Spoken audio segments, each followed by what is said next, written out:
ವಿದ್ಯಾರ್ಥಿ ನಾಯಕರ ಮೇಲೆ ಉಳ್ಳಾಲ ಪೊಲೀಸರ ಮಾರಣಾಂತಿಕ ಹಲ್ಲೆ 24 ಗಂಟೆಗಳ ಕಾಲ ಕಸ್ಟಡಿಯಲ್ಲಿ ಇಟ್ಟು ಹಲ್ಲೆ ನಡೆಸಿರುವುದು ಖಂಡನೀಯ ಎಂದು ಸಾದಿಕ್ ಎಚ್ಚರಿಸಿದ್ದಾರೆ. ಅವರು ಈ ಬಗ್ಗೆ ಮಂಗಳೂರಿನಲ್ಲಿ ಸುದ್ದಿಗೋಷ್ಠಿ ನಡೆಸಿ ಮಾತನಾಡಿ, ವಿದ್ಯಾರ್ಥಿ ನಾಯಕರ ಮೇಲೆ ಉಳ್ಳಾಲ ಪೊಲೀಸರು ಮಾರಣಾಂತಿಕ ಹಲ್ಲೆ ನಡೆಸಿದ್ದಾರೆ. ಇದರ ವಿರುದ್ಧ ನಾವು ಪ್ರತಿಭಟನೆಯನ್ನ ನಡೆಸಿದ್ದೇವೆ.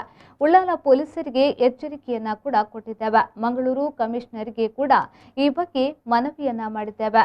48 ಗಂಟೆಯಲ್ಲಿ ಹಲ್ಲೆ ಮಾಡಿದ ಪೊಲೀಸರನ್ನ ಅಮಾನತುಗೊಳಿಸಬೇಕು. ಇಲ್ಲವಾದಲ್ಲಿ ದಕ್ಷಿಣ ಕನ್ನಡ ಜಿಲ್ಲೆಯನ್ನ ಸಂಪೂರ್ಣ ಬಂದ್ ಮಾಡುತ್ತೇವೆ ಮತ್ತು ಉಳ್ಳಾಲ ಪೊಲೀಸ್ ಠಾಣೆಗೆ ಮುತ್ತಿಗೆ ಹಾಕ್ತೇವೆ ಎಂದು ಪಿಎಫ್ಐ ರಾಜ್ಯ ಸದಸ್ಯ ಸಾದಿಕ್ ಎಚ್ಚರಿಕೆಯನ್ನ ನೀಡಿದ್ದಾರೆ. ಲೀಗಲ್ ಪ್ರೊಸೀಜರ್ ನಾವು ನಡೆಸ್ತಾ ಇದ್ದೇವೆ.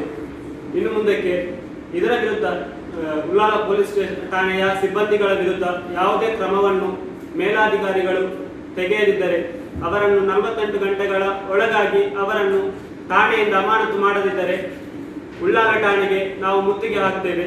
48 ಗಂಟೆಗಳ ಕಾಲವನ್ನು ನಾವು ಸಿಬ್ಬಂದಿ ವರ್ಗಕ್ಕೆ ನೀಡ್ತೇವೆ ಅಂತ ಈ ಮೂಲಕ ನಿಮಗೆ ತಿಳಿಸಿದ್ದೇವೆ.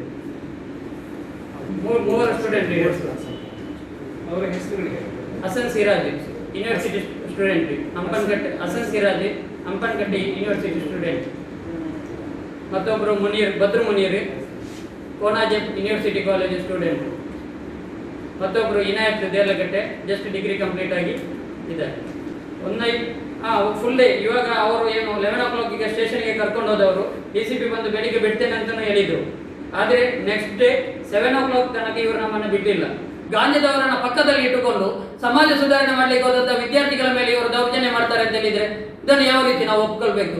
ಇವರು ಗಾಂಧಿದವರನ್ನ ಸರಿ ಮಾಡ್ಬೇಕಂತ ಅಥವಾ ಸಮಾಜ ಸುಧಾರಣೆ ಮಾಡ್ಬೇಕಂತ ವಿದ್ಯಾರ್ಥಿಗಳನ್ನ ಸರಿ ಮಾಡ್ಬೇಕಂತ?